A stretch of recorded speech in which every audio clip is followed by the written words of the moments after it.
Corona মহামারীর পর থেকে আমরা প্রায় প্রত্যেকেই স্বাস্থ্য বিষয়ে অনেক সচেতন। তবে মাঝে মধ্যে আমাদের অজান্তে এমন কিছু ভুল হয় যার সঠিক তথ্য জানলে আমরা অবাক হয়ে যাই। Hi everyone, welcome to my channel Bangla tips and tutorials. আজ আমার আলোচনার বিষয়, চায়ে চিনির পরিবর্তে গুড় মিশিয়ে পান করলে তা শরীরের জন্য মারাত্মক ক্ষতিকর হয় কেন। এই ক্ষেত্রে গুড় বা চিনির পরিবর্তে কি ব্যবহার করে চা বা অন্য যে কোনো খাবার মিষ্টি করা যাবে। গুড়ে রয়েছে বিভিন্ন পুষ্টিকর উপাদান যা আমাদের শরীরকে সুস্থ রাখতে বিভিন্নভাবে সাহায্য করে। নিঃসন্দেহে গুড় সুস্বাস্থ্যের জন্য অনেক উপকারী, তাই সুস্থ থাকতে আজকাল খাবারে অনেকেই চিনির পরিবর্তে গুড় ব্যবহার করেন। যারা নিয়মিত শরীরচর্চা করেন তারা চিনির পরিবর্তে গুড় কিংবা মধুর মতো প্রাকৃতিক মিষ্টি ব্যবহার করেন। আবার অনেকেই চায়ে চিনির বদলে গুড় দিয়ে চা মিষ্টি করেন। বর্তমান যুগে শরীরের ফিটনেস এবং সুস্থতা বজায় রাখতে চিকিৎসকরা চিনি ছাড়া চা খাওয়ার পরামর্শ দেন, কেননা চিনির তেমন কোনো উপকারিতা নেই। অন্যদিকে চিনি ছাড়া চায়ে রয়েছে অনেক গুণ। তবে যারা একদমই মিষ্টি ছাড়া চা খেতে অভ্যস্ত নন তাদেরই দেখা যায় চায়ে চিনির পরিবর্তে গুড় মিশ্রিত করছেন।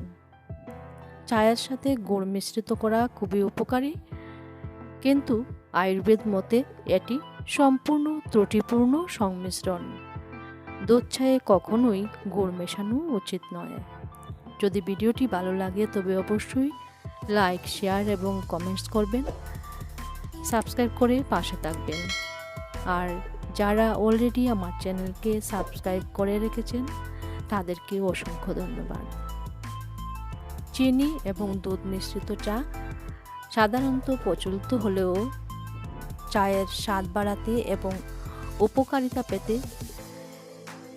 লেবুর রস, মধু, আদা, তুলসী পাতা, এলাচ ইত্যাদি চায়ের মধ্যে মিশ্রিত করা হয়।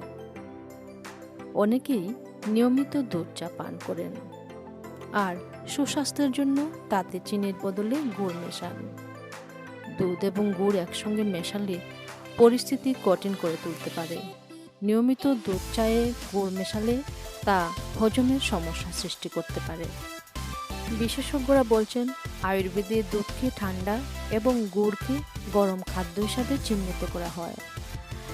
এই দুটি খাবার যখনই একত্রে মেশানো হয় তা শরীরের জন্য মোটেও ভালোভাবে কাজ করে না। অন্যদিকে আয়ুর্বেদ মতে গুড় উপকারী বটে, এতে ভিটামিন, ফসফরাসের মতো উপাদান রয়েছে। এগুলি চায়ের সঙ্গে বা দুধের সঙ্গে মেশালে কোনো সমস্যা সৃষ্টি হয় না, কিন্তু প্রধান সমস্যা হয় গুড়ের অন্য কয়েকটি উপাদান নিয়ে। গুড়ে রয়েছে আয়রন, ম্যাগনেসিয়াম, পটাশিয়াম। এগুলি চায়ের দুধের সঙ্গে মেশালে এমন কিছু উপাদান তৈরি হয় যা শরীরের জন্য মারাত্মক ক্ষতিকর। দুধ মিশ্রিত চায়ের মধ্যে চিনির পরিবর্তে কখনোই গুড় মেশাবেন না। এবার আমরা জানব কি ব্যবহার করে দুধ চায়ের মিষ্টি বাড়ানো যাবে। দুধ মিশ্রিত চা, পায়েস বা অন্য কোনো খাবারকে মিষ্টি করতে চিনি বা গুড়ের পরিবর্তে মিশ্রি ব্যবহার করতে পারেন। মিশ্রি স্বাস্থ্যের জন্য অনেক উপকারী। আজ এই পর্যন্তই। সবাই ভালো থাকুন, সুস্থ থাকুন।